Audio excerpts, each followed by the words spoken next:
എല്ലാവർക്കും നമസ്കാരം. എല്ലാവരും സുഖമായിട്ടിരിക്കുന്നു വിശ്വസിക്കുന്നു. അപ്പോൾ ഞാൻ ഇന്ന് വന്നിരിക്കുന്നത് ഒരു ചെറിയ ഐറ്റം കൊണ്ടാണ്. ചെറിയ ഐറ്റം എന്ന് വെച്ച് കഴിഞ്ഞാൽ നല്ല പവർഫുള്ളാണ്. അതായത് ചിക്കൻ ഉപ്പിലിട്ടത്. അത് നമുക്ക് ഇവിടെ നിന്ന് ഉണ്ടാക്കി നോക്കാം. അപ്പോൾ നാട്ടിലൊക്കെ ആകുമ്പോൾ വളരെ സൗകര്യമായിട്ട് നമുക്ക് ചെയ്യാൻ പറ്റും. ഇപ്പം ഞാനിവിടെ വളരെ സൗകര്യങ്ങൾ കുറഞ്ഞത് കൊണ്ട് നമുക്കുള്ള സൗകര്യത്തിലൊക്കെ ചെയ്യുകയാണ്. ഒരു ചിക്കനാണ് ഞാൻ ഉപയോഗിക്കുന്നത്. അപ്പോൾ നമുക്കത് എങ്ങനെ ഉണ്ടാക്കുന്നതെന്ന് നോക്കാം. അപ്പോൾ നമ്മൾ ഈ ഉപ്പിലിട്ട ചിക്കന് വേണ്ടി ഞാനിവിടെ ഒരു ചിക്കൻ എടുത്തിട്ടുണ്ട്. ഈ ചിക്കൻ നന്നായിട്ട് വൃത്തിയാക്കി ഈ വെള്ളം ഉണങ്ങുന്നതിന് വേണ്ടി കുറച്ച് നേരം വെച്ചിരിക്കണം. നല്ല വെള്ളമെല്ലാം നല്ല ഉണങ്ങിയതിന് ശേഷം മാത്രം എടുക്കാവൂ. അപ്പോൾ നമുക്കിത് ആദ്യമേ ഒന്ന് നന്നായിട്ടൊന്ന് വരഞ്ഞു കൊടുക്കാം. കാരണം ഇതിൽ മറ്റു കാര്യങ്ങളൊന്നും ചേർക്കുന്നതല്ല. നമുക്ക് നന്നായിട്ടൊന്ന് വരഞ്ഞെടുത്തിട്ട് ഇതിൻ്റെ ഉള്ളിലോട്ടൊക്കെ നന്നായിട്ടൊന്ന് വേവണം. നല്ലതുപോലെ വരഞ്ഞെടുക്കാം.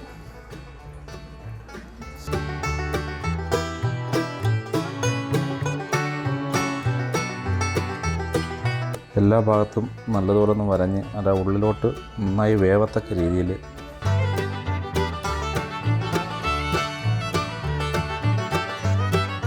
നന്നായിട്ട് നമ്മൾ വരഞ്ഞെടുത്തിട്ടുണ്ട്. നമുക്ക് സാധാരണ ഇത് ചെയ്യുന്നതെന്ന് വെച്ച് കഴിഞ്ഞാൽ ഇതിനകത്തൊന്നും തേക്കാറില്ല. ഒരു സാധനവും തേക്കാതെ ഇതുപോലിട്ടാണ് ചെയ്യുന്നത്. പക്ഷേ നമ്മളിപ്പോൾ ഇവിടെ ഒരു ചെറിയൊരു എരിവ് കിട്ടാൻ വേണ്ടി കുറച്ച് മഞ്ഞൾപ്പൊടിയും കുറച്ച് മുളക് പൊടിയും കുറച്ച് കുരുമുളക് പൊടിയും കൂടെ മിക്സ് ചെയ്ത് ഒന്ന് തേക്കാമെന്ന് വിചാരിച്ചു. ഇത് നിർബന്ധമില്ല, ഇതില്ലാതെയാണ് സാധാരണ എല്ലാവരും ചെയ്യുന്നത്. പക്ഷേ ഞാനൊരു ചെറിയൊരു എരിവ് കിട്ടാൻ വേണ്ടി മാത്രം ഇത് തേച്ച് കൊടുക്കുന്നതേ ഉള്ളൂ. അപ്പോൾ ഞാനത് അത്രയും നന്നായിട്ട് മിക്സ് ചെയ്തെടുത്തിട്ടുണ്ട്. ഇതിനകത്തോട്ട് നമുക്ക് പതുക്കെ തേച്ച് കൊടുക്കാം. ജസ്റ്റ് വെറുതെ തേച്ച് കൊടുത്താൽ മതി. ഇത് ഒന്നും തേക്കാതെയാണ് സാധാരണ എല്ലാവരും വെക്കുന്നത്. പ്രത്യേകം ശ്രദ്ധിക്കണം, ഉപ്പൊന്നും തേച്ച് കൊടുക്കരുത്. ജസ്റ്റ് ഒരു എരിവ് വേണം എന്ന് തോന്നുന്നവർക്ക് മാത്രം കുറച്ച് മുളക് പൊടിയും കുരുമുളക് പൊടിയും മഞ്ഞൾപ്പൊടിയും കൂടി ചേർത്ത് ഇങ്ങനെ തേച്ച് കൊടുക്കാം. അതാ നിർബന്ധം. അത് എരിവ് വേണ്ടെന്നുള്ളവർ ഒന്നും തേക്കണ്ട, വെറുതെ ഈ ചിക്കനെ എടുത്ത് നമ്മൾ ഉപ്പിലേക്ക് അങ്ങ് വെച്ച് കൊടുക്കുക. ഇനി അടുത്ത സ്റ്റെപ്പിലേക്ക് കിടക്കാം. അപ്പോൾ നമ്മൾ ഇതുപോലൊരു പാത്രം എടുക്കണം. കുഴിയുള്ള നല്ലൊരു പാത്രം, ചെറിയൊരു, നമുക്ക് ഒരു ചിക്കൻ ചെയ്യുന്നതുകൊണ്ട് ഇങ്ങനത്തെ ഒരു പാത്രം എടുത്താൽ മതി. അത് മാത്രമല്ല, നമുക്ക് നമ്മൾ ഉപയോഗിക്കുന്ന ഉപ്പ് മറ്റേ കല്ലുപ്പാണ്.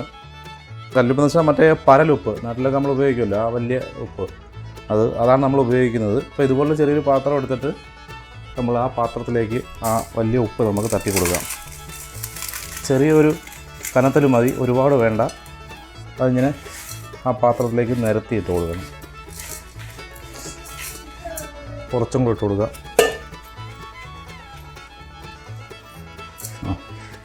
ഇതുപോലെ പാത്രത്തിൽ ഇങ്ങനെ ഉപ്പ് വിതറുക.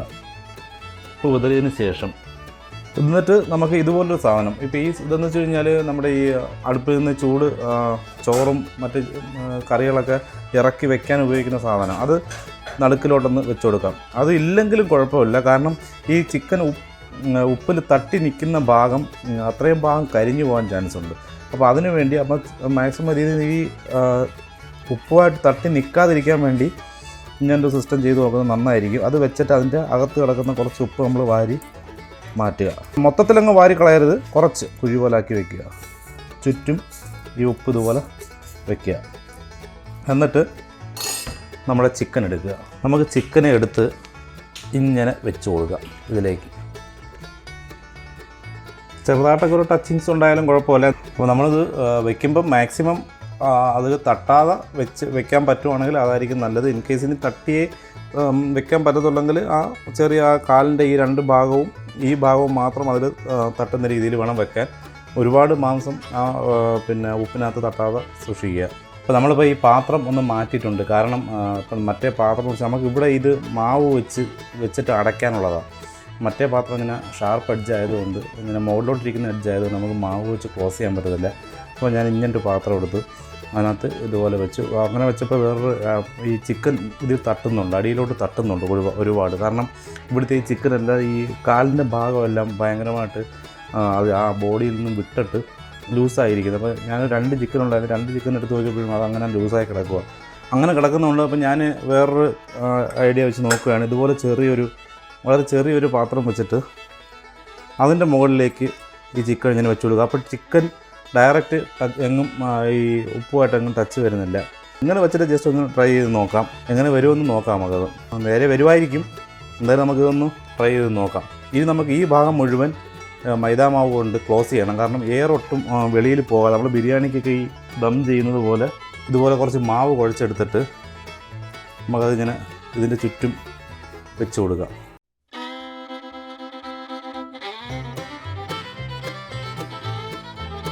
നമ്മൾ ഈ ബിരിയാണിയുടെ ചെമ്പൊക്കെ ക്ലോസ് ചെയ്യുന്നത് പോലെ അത് എയർ ഒട്ടും പുറത്ത് ആ എയറിനകത്ത് നിന്നത് നന്നായിട്ട് ഇങ്ങനെ വെന്ത് വരാൻ വേണ്ടിയാണ് ഇതുപോലെ ചെയ്യുന്നത്. അപ്പോൾ നമുക്ക് അതിനകത്ത് നിൽക്കുന്ന ആവി, ആ പ്രഷർ പുറത്തോട്ട് പോവാതെ അകത്ത് നിൽക്കാൻ വേണ്ടിയാണ് നമ്മൾ ഇങ്ങനൊരു പരിപാടി ചെയ്യുന്നത്. അല്ലെങ്കിൽ അത് അങ്ങനെ നിന്നിട്ട് നന്നായിട്ട് വേവും. അപ്പോൾ അതിന് വേണ്ടിയാണ് ഇങ്ങനെ ചെയ്യുന്നത്. അപ്പോൾ ഇതിങ്ങനെ ചെയ്ത് ഇതിനകത്ത് നമ്മൾ അടപ്പ് വെച്ച് അടച്ചതിന് ശേഷം നല്ലൊരു വെയിറ്റ് എടുത്ത് ഇതിൻ്റെ മണ്ടയിൽ വെച്ച് കൊടുക്കണം. അപ്പം എല്ലാം സെറ്റായിട്ടുണ്ട്. അപ്പോൾ നമ്മൾ ഇതിനകത്തേക്ക് ഒരു അടപ്പ് ഇതുപോലെ വെച്ചിട്ട് ഇതിന് വേണ്ടി നല്ല വെയിറ്റ് വയ്ക്കണം. അപ്പോൾ ഞാനിത് അടുപ്പിലേക്ക് എടുത്ത് വെച്ചിട്ടുണ്ട്. ഒരു വലിയ തീ വേണ്ട, ഒരു മീഡിയം തീയിൽ വെച്ചാൽ മതി. കാരണം ഇത് 1 മണിക്കൂറോളം ഇങ്ങനെ വെച്ചേക്കണമെന്നാണ് പറയുന്നത്. അപ്പം നമ്മൾ വിറകടുപ്പിൽ വയ്ക്കുമ്പോഴാണ് 1 മണിക്കൂർ പറയുന്നത്. ഈ നമ്മളിവിടുത്തെ ഗ്യാസ് അടുപ്പിലും ഈ അടുപ്പിലൊക്കെ എത്ര സമയം നമുക്കൊരു എന്തായാലും 1 മണിക്കൂർ നോക്കാം. അപ്പം ഞാനിതിൻ്റെ ഭാരം വയ്ക്കാൻ വേണ്ടി ഞാൻ ഒരു പാത്രത്തിൽ കുറച്ച് വെള്ളം എടുത്തിട്ട് ഇതിൻ്റെ മുകളിലേക്ക് വെച്ച് കൊടുക്കുന്നുണ്ട്. കാരണം ഒട്ടും അതിങ്ങനെ ഇതിൻ്റെ ആ പ്രഷർ വെളിയിൽ പോകരുത്. ഇനി നമുക്കൊരു 1 മണിക്കൂർ കഴിഞ്ഞ് നോക്കാം എങ്ങനെയായിട്ടുണ്ടെന്ന് സംഭവം. അപ്പോൾ നമ്മളതൊരു ഏകദേശം ഒരു മണിക്കൂറോളം വെച്ചിരുന്നു. ഇപ്പോൾ 1 മണിക്കൂറായി. അപ്പോൾ ഈ മണ്ടയിൽ ഞാൻ വെച്ചത് വെള്ളം വരെ ചൂടായിട്ടുണ്ട്. പിന്നെ അകത്ത് എന്തായെന്ന് അറിയാൻ വയ്യ. നമുക്കൊന്ന് എന്തായാലും തുറന്ന് നോക്കാം. അപ്പോൾ ഇത് തുറക്കുമ്പം നമ്മൾ കൈ കൊണ്ട് തൊടാതിരിക്കാൻ ശ്രദ്ധിക്കണം. നല്ല ചൂടുണ്ടത്. നമുക്ക് ജസ്റ്റ് ഒന്ന് തുറന്ന് നോക്കാം. ഇതെങ്ങനെയായി വന്നിട്ടുണ്ടെന്ന് അറിയത്തില്ല.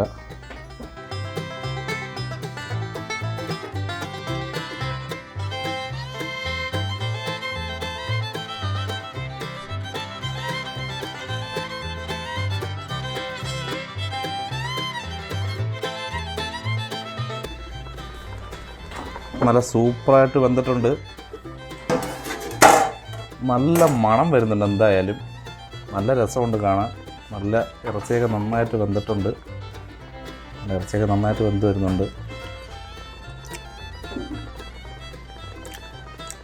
അപ്പോൾ നമുക്കിത് എടുത്ത് മാറ്റാം. നമുക്ക് വേറൊരു പാത്രത്തിലോട്ട് മാറ്റാം. നല്ല ചൂടുണ്ട്. ഇതെങ്ങനെ എടുക്കാൻ പറ്റുമെന്നറിയത്തില്ല.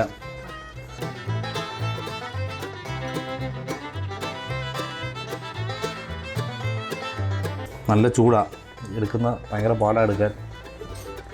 നമുക്കിന്ന് അടുത്ത് ഇതൊന്ന് മാറ്റിയിട്ട് ഒന്ന് തണുത്തിട്ട് എടുക്കാം ഇത്.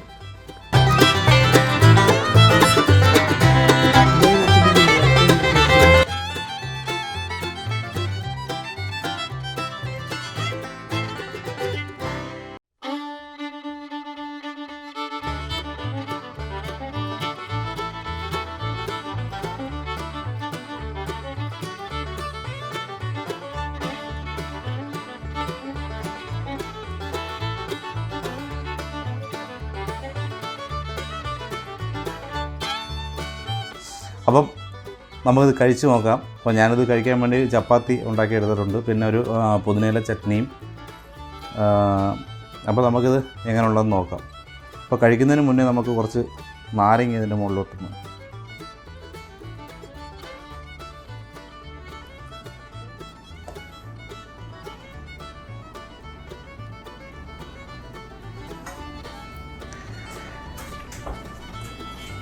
നമുക്ക് കഴിച്ചു നോക്കാം.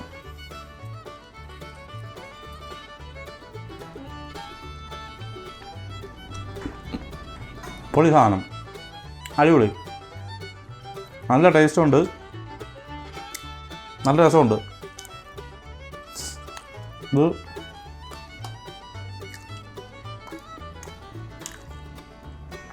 കൊള്ളാം. ഇതിലും മസാല ഒന്നും തേച്ചില്ലെങ്കിലും നല്ല ടേസ്റ്റ് ആയിരിക്കും എന്നാണ് തോന്നുന്നത്. പക്ഷേ ഇതിപ്പോൾ ഞാൻ ചെറുതായിട്ടൊന്ന് കുറച്ച് എരിവ് കിട്ടാൻ വേണ്ടി മാത്രം കുറച്ച് മസാല തേച്ചതേ ഉള്ളൂ. എന്നാലും നല്ല ടേസ്റ്റുണ്ട്. നല്ല ടേസ്റ്റ്. നമ്മൾ സാധാരണ ഈ ഷവായ ചിക്കൻ പോലൊന്നുമല്ല, വേറൊരു പ്രത്യേക ടേസ്റ്റാണ് സംഭവം. ഇപ്പോൾ ഉപ്പിലൊക്കെ വെച്ച് വേവിക്കുന്നതുകൊണ്ട് ഭയങ്കരമായിട്ട് ഉപ്പ് കയറി പിടിക്കുന്നൊന്നുമില്ല. നല്ല കറക്റ്റ് ഉപ്പാണുള്ളത്. അങ്ങനെ ഉപ്പൊന്നും കൂടിയിട്ടൊന്നുമില്ല.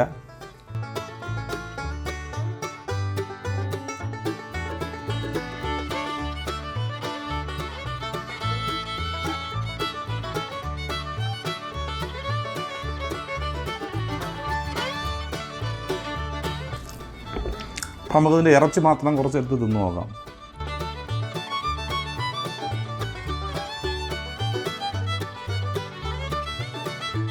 എനിക്കിഷ്ടപ്പെട്ടു. നല്ല ടേസ്റ്റാണ്. നല്ലൊരു പ്രത്യേക ഒരു ടേസ്റ്റാണ് ഇത് സംഭവം.